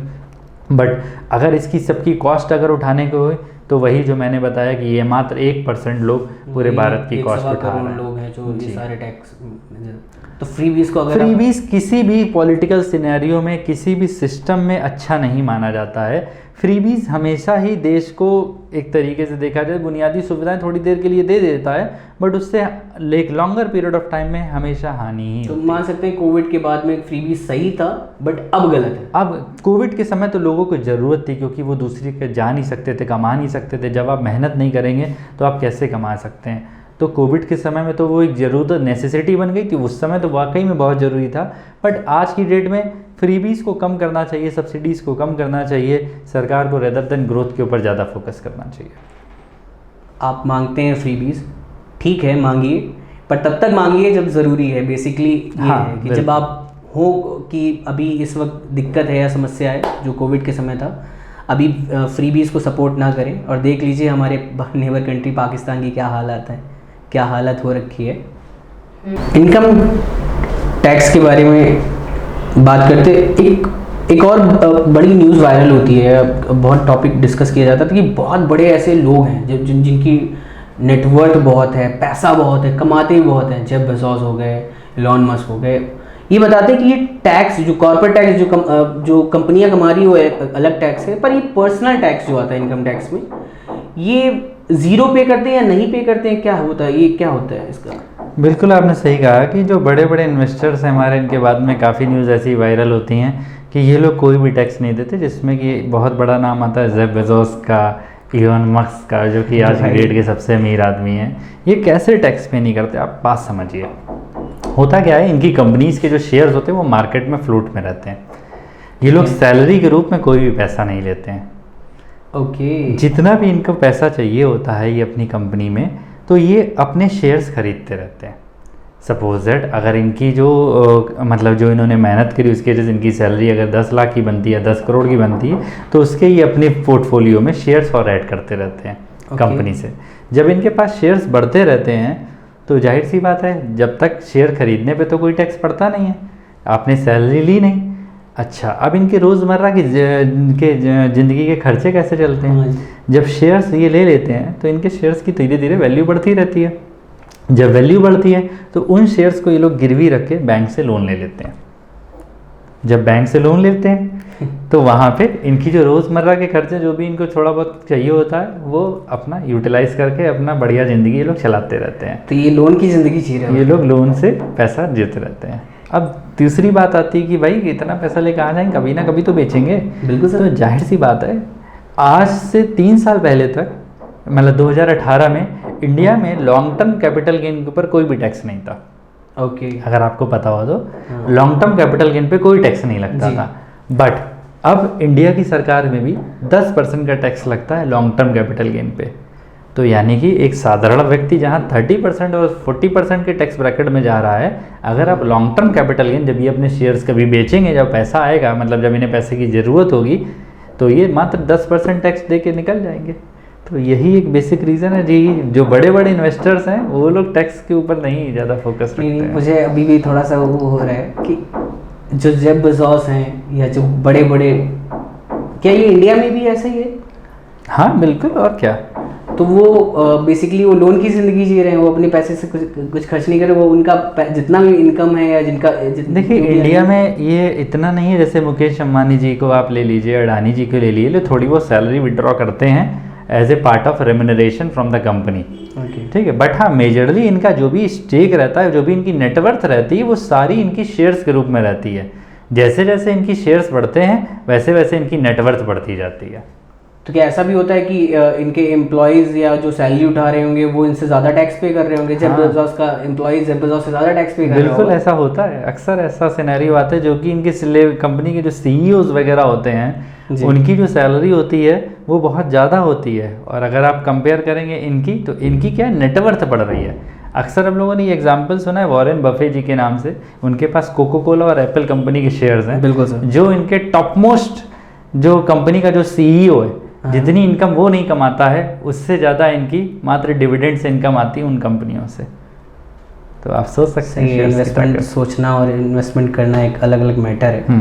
और जो भी लोग पैसे इन्वेस्ट करें थोड़ा सोच समझ के करें, किसी सीए के अंडर में या किसी ऐसे जो फाइनेंशियल एडवाइज़र उनके अंडर में, इन्फ्लुएंसर्स के अंडर में थोड़ा सा बच के चलें तो ज़्यादा सही रहेगा। क्योंकि इन्फ्लुएंसर्स बहुत समय ऐसा टाइम रहता है जो जब किसी एप्लीकेशन के बोले हुए शब्द ही आपको बोल देता है।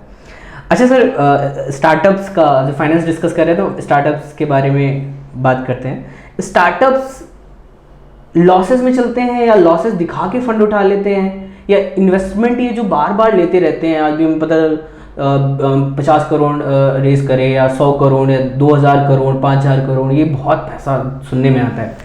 ये कैसे रेस करते हैं, क्या इनका आइडिया क्या रहता है? देखिए स्टार्टअप्स का जो फंडिंग का क्राइटेरिया होता है वो उनके फ्यूचर में जो उनका नेट रेवेन्यू आएगा उसके इनकम के ऊपर, सोर्स के ऊपर डिपेंड करता है। फ्यूचर पे कैसे? फ्यूचर में जो रेवेन्यू फोरकास्ट मॉडल होता है कि आज हमारा रेवेन्यू ये है, आज हमारा कस्टमर एक्विजिशन बेस ये है, आगे चल के हमारा कस्टमर एक्विजिशन बेस ये होगा, तब हमारा रेवेन्यू 10 टाइम्स बढ़ जाएगा। ठीक है। तो जो इसका फंडिंग का क्राइटेरिया वो सारा रेवेन्यू एस्टिमेशन के ऊपर डिपेंड करता है। ठीक है। रही बात टैक्सेशन की, टैक्सेशन क्यों नहीं पड़ता, कि लॉसेस क्यों दिखाते हैं ज़्यादातर स्टार्टअप्स? क्योंकि जब स्टार्टअप कोई भी बंदा करता है तो शुरुआत में बिजनेस में बहुत ज़्यादा कैपिटल लगानी पड़ती है, पैसा लगाना पड़ता है, तब आप उस बिज़नेस को नर्चर करके ग्रो करके एक स्टेबल पोजीशन पे ला पाते हैं। जब तक कोई भी बिज़नेस स्टेबल नहीं होगा तब तक वो कैसे ना ही प्रॉफिट कमाएगा ना ही वो टैक्स दे पाएगा। तो जाहिर सी बात है कि जब एक स्टार्टअप हमारा बड़ा बन जाएगा वो तभी टैक्स देगा, और शुरुआत के समय में वो स्टार्टअप जो होता है वो टैक्स नहीं देता है। और बाकी मोदी गवर्नमेंट की एक और बहुत अच्छी स्कीम है स्टार्टअप्स इंडिया को लेके। अगर आप स्टार्टअप इंडिया में रजिस्ट्रेशन कराती है कंपनी, और आने वाले 7 साल में कोई भी 3 साल वो टैक्स फ्री का एग्जाम्पशन भी क्लेम कर सकती है, तो लोग उसका भी बहुत फ़ायदा उठाते हैं। जो 3 साल टैक्स, हाँ, 3 साल टैक्स फ्री हो जाते हैं। सही है। अब इंडिया में एक बहुत फेमस है कि अगर आप एक बार एमएलए बन गए तो आपकी 7 पुश्तें तर जाती हैं। बिल्कुल, लोकल लैंग्वेज में बोला जाता है। क्या है इसका रीज़न? एक्चुअली है क्या, जब भी आप कोई पॉलिटिकल सिस्टम में आ जाते हो तो आपके पास कुछ पावर आ जाती है। जब आपके पास पावर आती है तो आप उस पावर को अनऑथराइज तरीके से जब यूज़ करते हो तो उसके लिए आप किसी न किसी से करप्शन के माध्यम से, अंडर टेबल या ब्राइब के माध्यम से कुछ ना कुछ जो पैसा अर्जित करते हैं, उस पैसे को हम लोग कभी भी ना ही उसके ऊपर कोई टैक्स देता है, उस पैसे को हम लोग अपने फॉर्म में रखे रहते हैं, उससे हम लोग ज़मीनें खरीद लेते हैं या कहीं पे भी हम लोग ऐसे लगा देते हैं, जिसको बेनामी संपत्ति आजकल एक नया कॉन्सेप्ट है, जो कि हम लोग ये दूसरे के नाम पे हमने ज़मीन खरीद ली, पैसा सारा हमने दिया। तो सरकारें जो हैं वो कोशिश कर रही हैं उसको कर्ब करने के लिए आज की डेट में भी, बट हाँ धीरे धीरे चीज़ें सिंक्रोनाइज हो रही हैं, but over a period of time इसमें टाइम लगेगा। करप्शन को ख़त्म करना एक मुश्किल टास्क है किसी भी गवर्नमेंट को लेके। यहाँ पे गवर्नमेंट नहीं, यहाँ पे इंडिविजुअल आता है। ये नहीं कहा जा सकता कि बीजेपी सरकार में ज़्यादा करप्शन था कि कांग्रेस सरकार में। अल्टीमेटली करप्शन करता कौन है?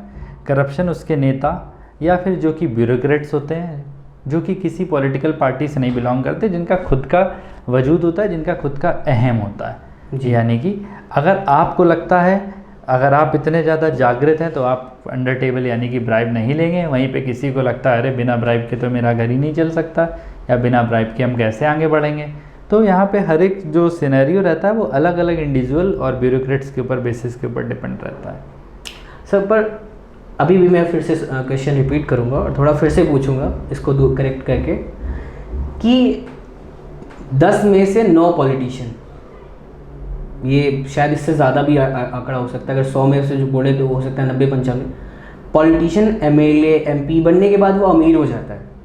वो उसके पहले बहुत गरीब था, उसके पहले वो वैगन आर कार से चल रहा होगा या वो कैसे भी चल रहा होगा, बुलेट से चल रहा होगा, बाइक से चल रहा होगा। उसके बाद फिर उसके पास फॉर्च्यूनर आती है, फिर 2 फॉर्च्यूनर आती है, 3 फॉर्च्यूनर आती है, प्रॉपर्टीज़ भी बढ़ती जा रही है। कैसे? सैलरी तो एक फिक्स है। जब आपके पास पावर आती है, जब पावर आ गई किसी चीज़ को करने की, आपके साइन करने से किसी का काम हो जाता है, तो जो बंदा साइन करता है तो उसके वो पैसे लेता है। तो क्या गवर्नमेंट देख नहीं पाती है पैसा? गवर्नमेंट बिल्कुल देख पाती। गवर्नमेंट अगर मेन रेवेन्यू में, वो मेन स्ट्रीम में पैसा आएगा तब तो देख पाएगी। अगर किसी कोई कैश के माध्यम से ट्रांजैक्शन कर रहा है या कोई बैक रेवेन्यू से ट्रांजैक्शन कर रहा है तो वो कैसे देख पाएगी? सर पर हमारे पास में लिविंग स्टाइल है, जो स्टैंडर्ड है, वो तो सर अलग जा रहा होता है। अगर हम ऐसे बहुत सारे, किसी का नाम पर्टिकुलर नहीं लिया जा सकता, बट आप समझ सकते हैं कि उनके नाम पे 100 करोड़ 200 करोड़ की प्रॉपर्टी इन जस्ट 5 ईयर्स तैयार हो गई।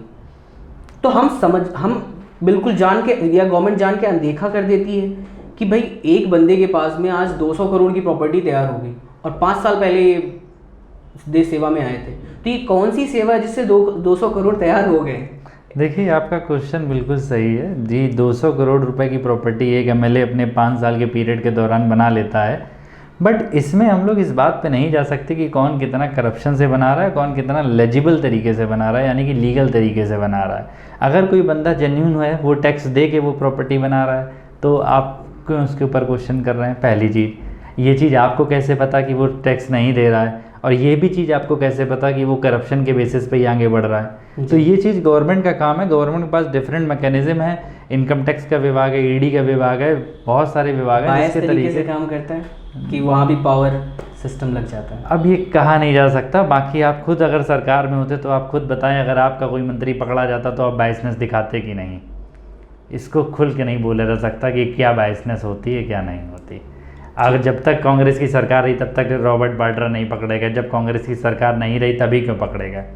नेशनल हेराल्ड केस, इतना पुराना केस, जब तक कांग्रेस की सरकारें रहीं एक बार भी नहीं खुला। उसके बाद सोनिया गांधी जी को बुलाया जाता है जब बीजेपी की सरकार होती है।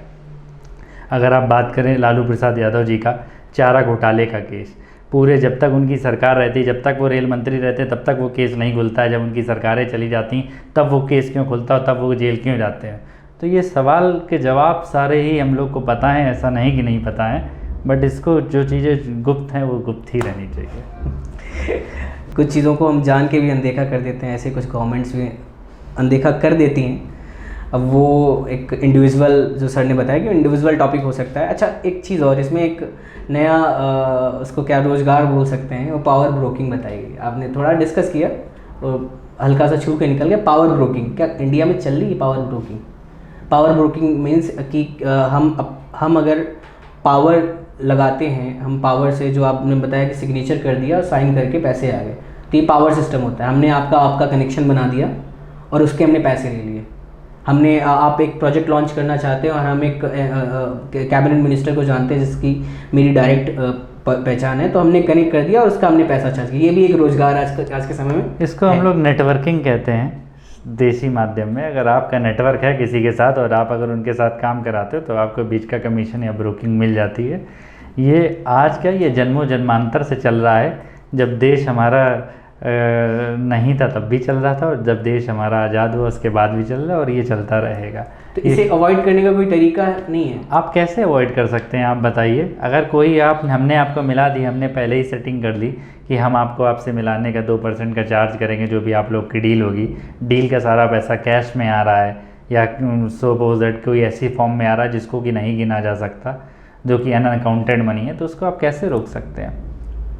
गवर्नमेंट पे एक बात बोली जाती है कई बार, जो अभी करंट हमारी जो गवर्नमेंट है बीजेपी, उसके बारे में एक बात बोली जाती है कि उसने मीडिया को खरीद रखा है।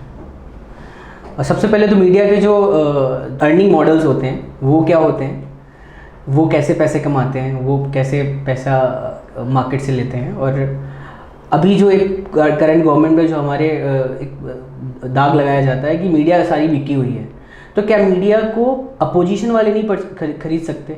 क्या ऐसा कुछ है? देखिए, अगर आज की डेट में आप बात करते तो कौन से बड़े बड़े मीडिया हाउसेस हैं, जैसे कि अगर आपको पता हो जी एक बहुत बड़ा मीडिया हाउस है जिसके कि ओनर जो हैं वो सुभाष चंद्रा जी हैं।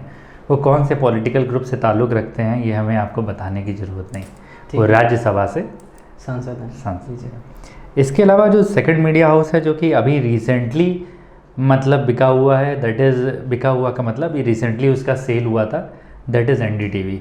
एनडीटीवी को ख़रीदने वाला कौन है ये भी हमें आपको पता है, इतना ओपनली नहीं कह सकते।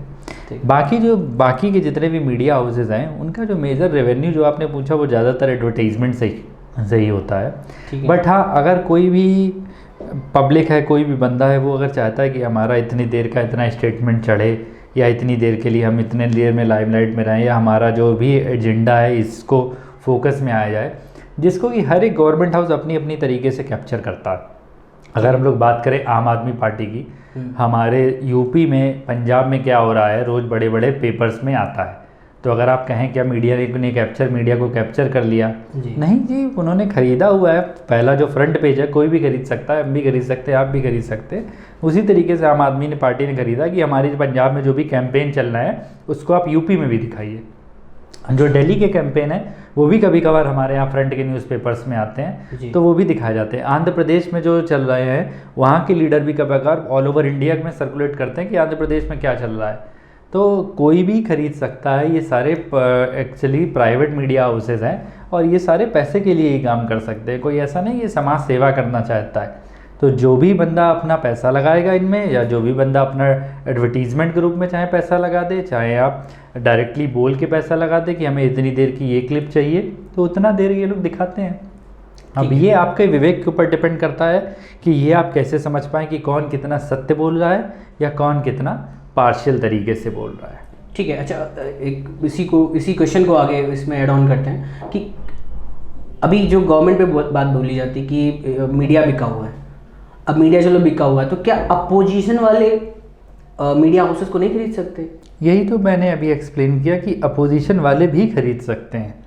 अल्टीमेटली अगर आपके पास पैसे की पावर है, मीडिया एक प्राइवेट बॉडी है, उसे अपने आप को सेल आउट करना ही है, वो भी खरीद सकते हैं। जो उनको पैसा देगा वो उसके लिए बोलेंगे। जैसे मैंने बताया पंजाब की गवर्नमेंट के लिए यूपी में क्यों पब्लिसिटी हो रही है, ठीक है, यूपी से क्या रिलेटेड, बट वो उनका पंजाब गवर्नमेंट का एजेंडा है कि अगला में यूपी चुनाव पे फोकस करना है, इसलिए वो यूपी में दिखा रहे हैं आपकी क्या तारीफें हो रही, पंजाब कितना तरक्की कर रहा है। ठीक है, तो मीडिया हाउसेस को कोई भी खरीद सकता है। और क्या लगता है इस वक्त इंडियन जो मीडिया है वो बायस्ड है? बायसनेस एक पत्रकारिता का एक समय था जो कि ऑनेस्ट मीडिया हाउसेस होते थे और आपको एक सही खबर या सही सच बताते थे। आज की डेट में अगर देखा जाए तो सब लोग चाहते हैं कि हमारे न्यूज़ चैनल की टीआरपी बढ़े, और टीआरपी बढ़ाने के लिए विभिन्न मीडिया हाउसेस अपना अलग अलग प्रचार करते हैं, अलग अलग काम करते हैं, और जो भी आपकी खबर होती है उसमें प्लस माइनस करके, जिसको कि बोला जाता है मिर्च मसाला लगा के सामने प्रस्तुत कर। जैसे कि अगर कोई एक्सीडेंट हो जाता है तो कोई न्यूज़ चैनल उसको किसी भावनाओं में लेके जाता है, कोई न्यूज़ चैनल बताता है ये किसी गवर्नमेंट की कमी की वजह से होता है। इसी तरीके से हर एक मीडिया उसका अपना अलग एजेंडा है, कौन सी उनको कवरेज करनी है, कैसे उनको आगे बढ़ना है, कैसे मिर्च मसाला लगाना है, इस तरीके से वो लोग आगे बढ़ते हैं। तो ये रहे हमारे कुछ सवाल। अब कुछ बढ़ते हैं हमारे नेक्स्ट राउंड की ओर, जो कि है वन वर्ड। सर कुछ नाम देंगे आपको, उनको देख के जो पहला थॉट आता है आपको वो नाम लेने हैं। जी हाँ, ठीक है, रेडी है? बिल्कुल। प्रधानमंत्री Shri Narendra Modi ji. Visionary. Rahul Gandhi. Stand up comedy. Pakistan. Beggar. Arvind Kejriwal. Zero to hero. Zero to hero कैसे? सर उनके पास क्या था, एक इनकम टैक्स ऑफिसर थे, अन्ना जी के साथ आंदोलन में रोड पे बैठे हुए थे, आज की डेट में एक चीफ मिनिस्टर बने हुए हैं, और क्या चाहिए एक आदमी को। Nitin Gadkari. Very confident and visionary person. Nirmala Sitharaman. Wise person. Wise person. Wise lady. Ratan Tata ji. Most respected. क्यों? उनके जितने भी काम हैं आप देखिए, जो टाटा मेमोरियल इंस्टीट्यूट वो चलाते हैं, और उन्हें ये कोई होड़ नहीं लगी कि हमें सबसे ज़्यादा पैसा कमाना है। उनके बहुत सारे काम ऐसे भी हैं जिसमें भारत देश को आगे लेके जाते हैं। उनका एक टाटा एक ऐसी कंपनी है जिसको मुझे लगता है कि वो प्रॉफिट ओरिएंटेड कम देश का भी भला सोचती है। और रही बात उसमें से रतन टाटा जी के बारे में, अगर आप जानते हो, बहुत ही सादा लाइफ जीते हैं रतन टाटा जी, और इसके बाद बहुत ज़्यादा सोशल वर्क में आगे हैं। एक मैं छोटा सा इंसिडेंस लेता हूँ रतन टाटा जी का। रतन टाटा जी से एक बंदे ने उनसे 2000 करोड़ रुपए की डिमांड करी, फॉरेन के बंदे ने, उन्होंने 2000 करोड़ का चेक बना दिया। ठीक है। वहीं सेम सेगमेंट के लिए कुछ दिन पहले एक इंडियन बंदा उनसे मिलने आया था, उन्होंने उनसे 20 करोड़ की डिमांड करी थी, उन्होंने 20 करोड़ का चेक बना दिया। तो उस बंदे ने कहा कि रतन टाटा जी बहुत ही ज़्यादा पार्शियल हैं और वो फॉरेन को ज़्यादा पैसा देते हैं, हम लोग को कम देते हैं। तो रतन टाटा जी ने ये स्टेटमेंट दिया था कि उनको 20 करोड़ की ज़रूरत थी, मैंने उन्हें 20 दिया, उनको 2000 करोड़ की ज़रूरत थी, हमने 2000 दिया, उन्होंने डिमांड ही हमसे कम करी, तो उसमें हमारी क्या गलती। यानी कि अगर आप इतनी बड़ी हस्ती के पास जा रहे हैं तो उस लेवल की डिमांड भी कीजिए। धीरेन्द्र कृष्ण शास्त्री।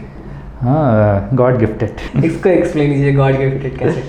एक्चुअली धीरेन्द्र कृष्ण शास्त्री जी जिस धाम में बैठे हैं उस धाम को बोला जाता है कि वो वहाँ से उनको पास शक्तियाँ आती हैं जिसके पास वो देख के सामने वाले बंदे के बारे में बता देते हैं। ठीक है, बिलीव इन शक्ति है। हाँ बिल्कुल, ये शक्ति है, नहीं तो ऐसे आपके बारे में कोई कैसे बता सकता है। आप एक बार जाओगे उनके सामने बैठ के, वो राइटिंग कर देते हैं सारी, तो कुछ ना कुछ तो है, कोई स्पिरिचुअल को लेकर क्या आपकी समझ है? इंडिया और स्पिरिचुअल को कनेक्ट करें तो कैसे आप देखते हैं? इंडिया की स्पिरिचुअल कैपिटल बोला जाता था, आज से नहीं, हमारे एंशिएंट टाइम से।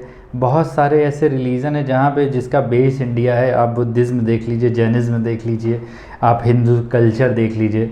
हमारे देश में सबसे पहले हम लोगों को पूजा करना सिखाया जाता है। हम लोग सूर्य की पूजा करते हैं, हम लोग नेचर की पूजा करते हैं, हम लोग पानी की पूजा करते हैं। सबसे पुराना रिलीजन है, इसीलिए इसको स्पिरिचुअल कैपिटल बोला जाता है। ठीक है।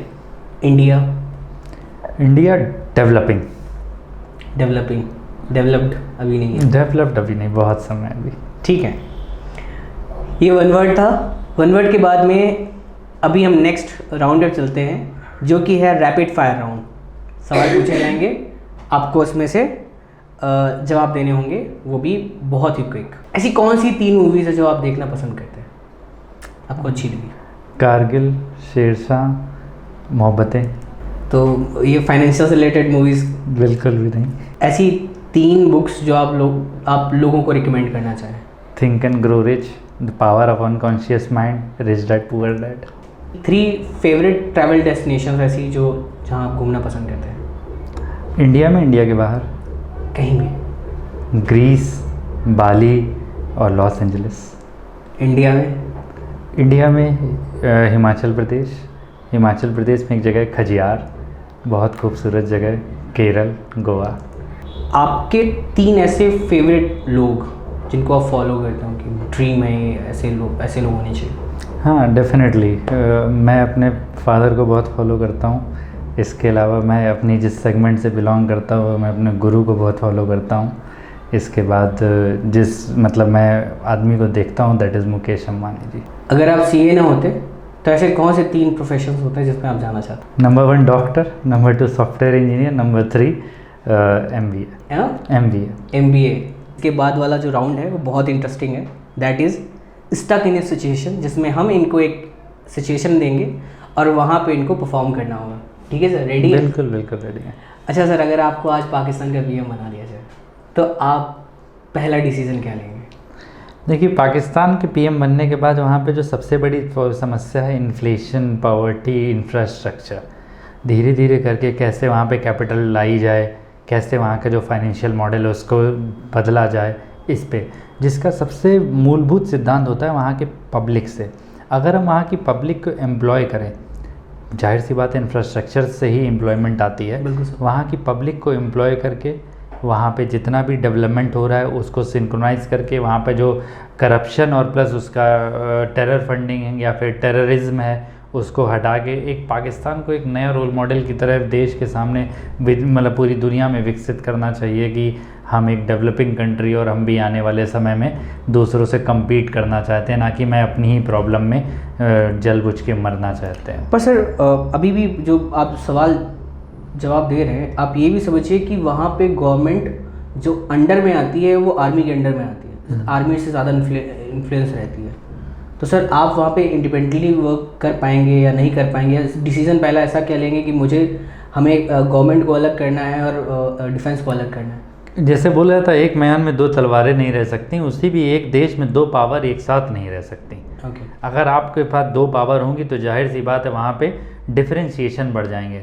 आप कोई भी डिसीज़न लेंगे उसको तुरंत हटा दिया जाएगा, कोई दूसरा हटा देगा।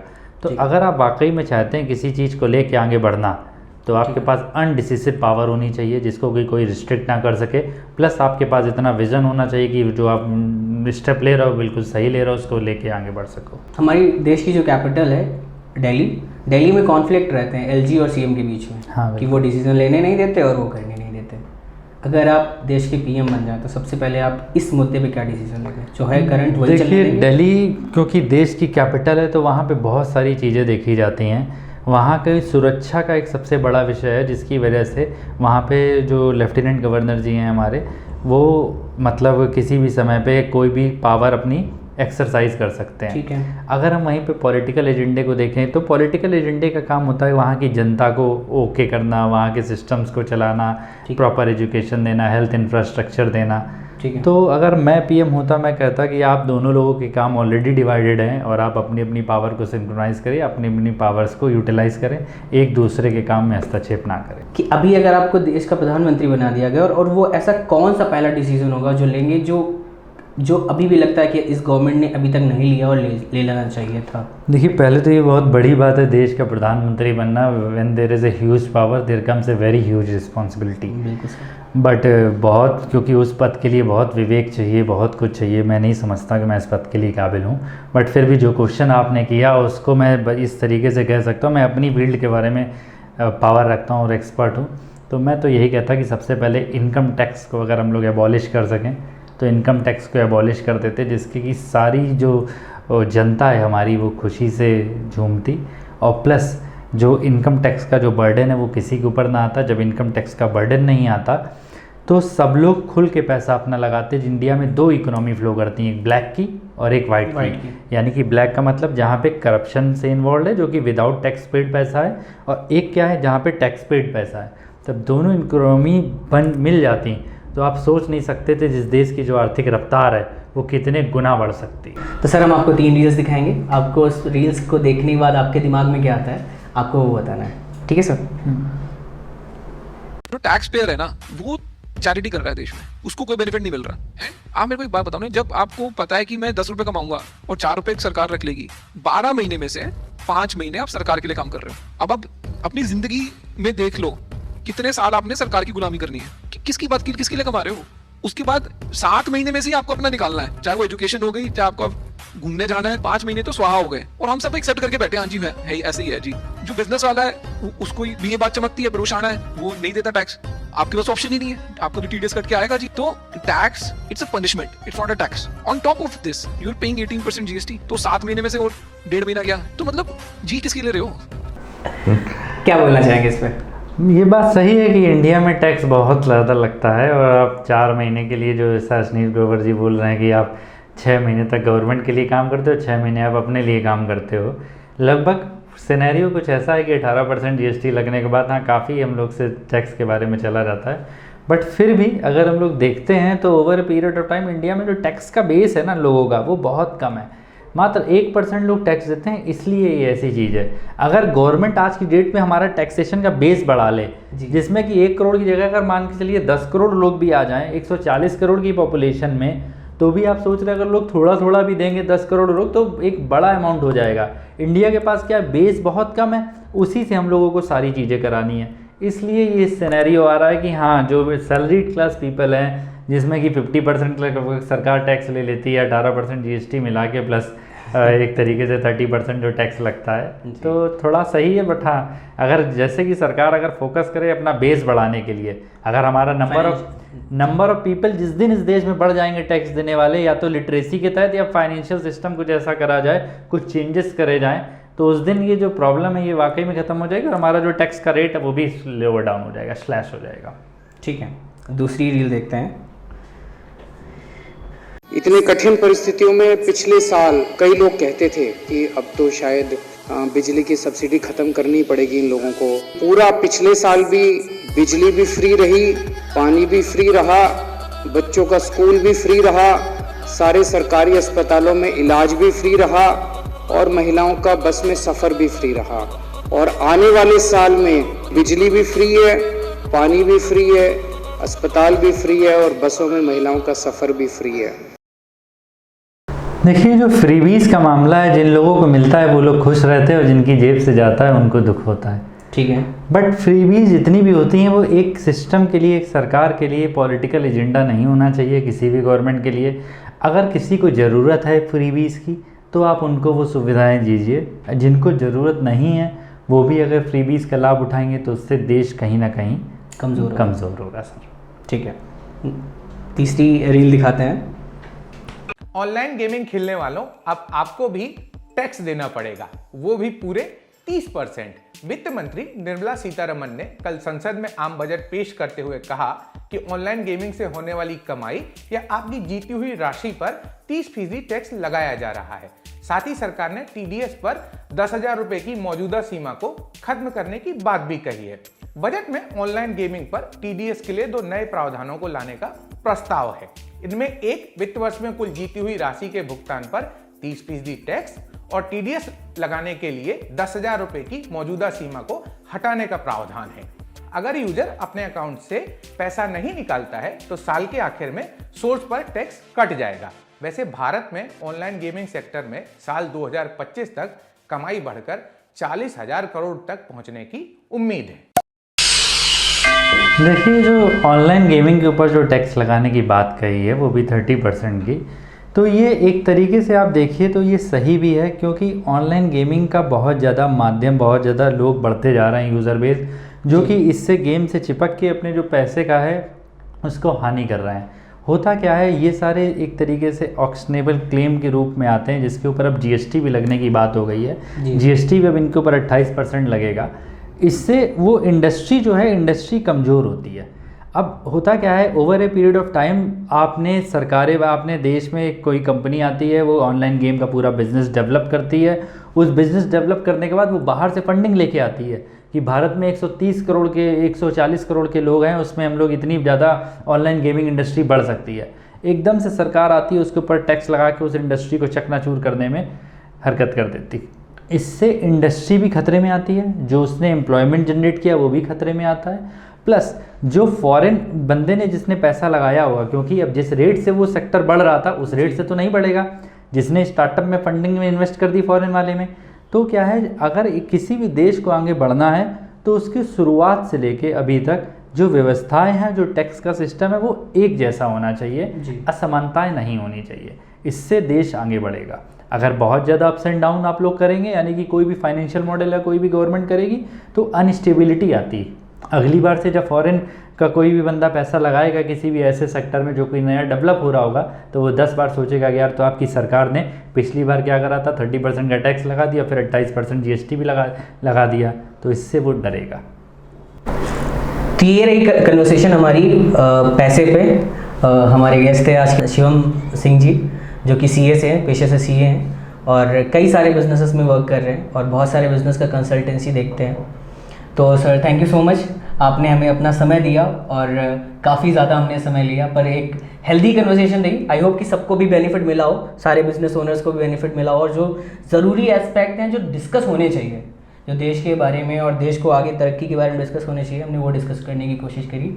आपको सर पहला एपिसोड में कैसा लगा, और आपको हमारे बारे में अगर जो हमारा AG शो है उसके बारे में अगर कुछ शब्द बोलने हो तो? उसके मुझे पर्सनली बहुत अच्छा लगा सारे क्वेश्चंस का आंसर करके, जो भी आपने जितनी बारीकता के साथ आपने हर पहलू को रखा और आपने जितनी ही कठिनाई के साथ आपने बिल्कुल बोला स्पष्ट आंसर हमें आपसे चाहिए, तो बिल्कुल ट्रू एंड फेयर ओपिनियन हमने आपको अपना दिया। ये व्यक्तिगत मेरा ओपिनियन है, इससे किसी भी समाज या किसी भी जनता को ठेस नहीं पहुंचनी चाहिए। और ओवरऑल आप लोग और आपकी पूरी टीम के बारे में बहुत अच्छा लगा। चलिए ठीक है, मिलते हैं नेक्स्ट एपिसोड में नेक्स्ट किसी खास मेहमान के साथ में। तब तक के लिए थैंक यू सो मच, जय हिंद।